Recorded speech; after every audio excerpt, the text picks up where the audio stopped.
Tara at samahan niyo akong maglinis ng CR namin. Gagamit nga tayo ng detergent powder at mild zone rocks. Mild ang name niya.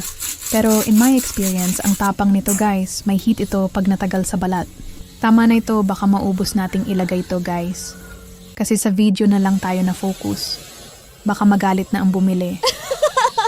Medyo meron tayong maingay na background guys kasi nag-grass cutter ang kapitbahay ng mga damo sa paligid. Ayan, pagkatapos nating ihanda ang panlinis, ibabad na muna natin sa Zone Rocks ang bowl para ma-deads at bumitaw na ang mga bakterya at fungi. Next is linisin na muna natin ng mga planggana, balde at tabo. Every week nga lang pala ako naglilinis ng CR guys because wag ko na sabihin.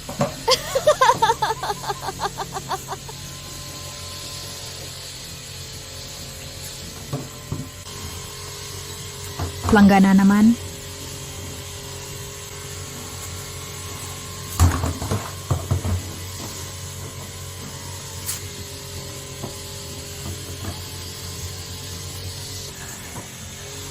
Tatlo lahat yan, yung isa para sa stockan ng tubig if in any case.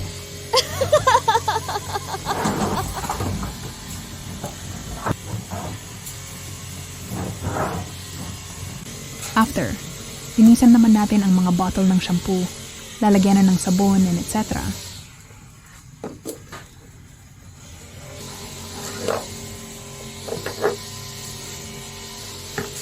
I-arrange din natin ang pagbalik ng mga ito.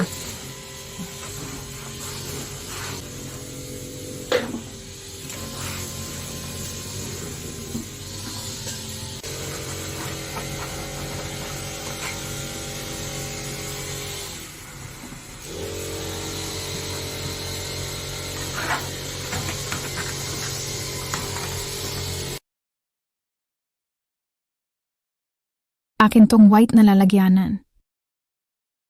Ang laman niyan ay sabon panligo, pH Care at Cream Silk. Dalawa ang sabon ko, may manis at may kulay blue, basta.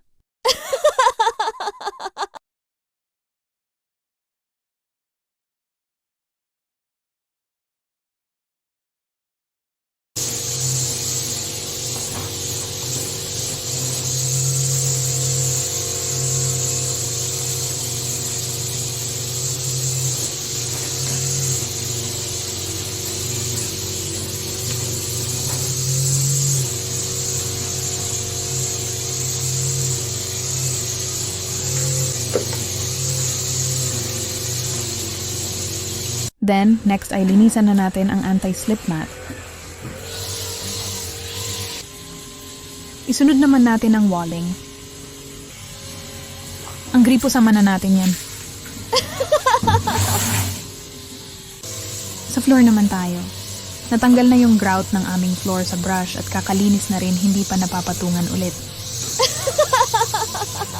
Green nga pala ang aming toilet, gawa nang wala kaming mahanap na white nung bumili kami at gusto ko kasi yung taas niyan.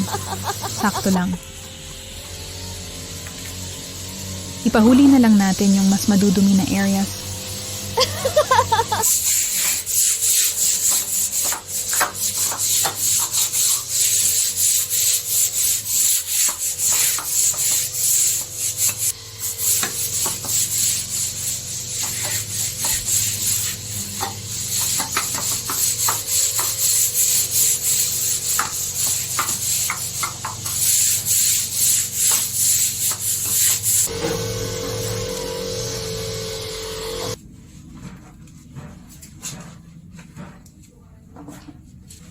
Hindi ko na naiayos ang camera sa part na to.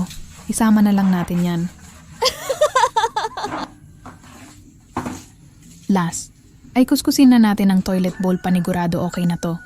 Kasi nababad na to sa Zone Rocks kanina, kaya kunting kuskus na lang. Huwag nating kalimutan na linisan din ang ating mga ginagamit na panlinis.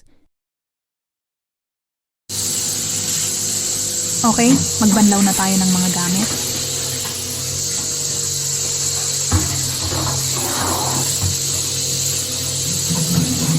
Ayan, magsayang-sayang tayo ng tubig.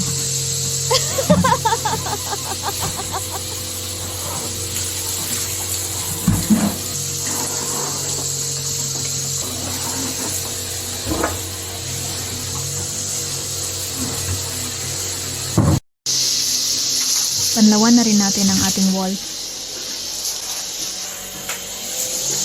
Magtapon. Tapon naman tayo ng tubig kaliwat kanan. Okay na to.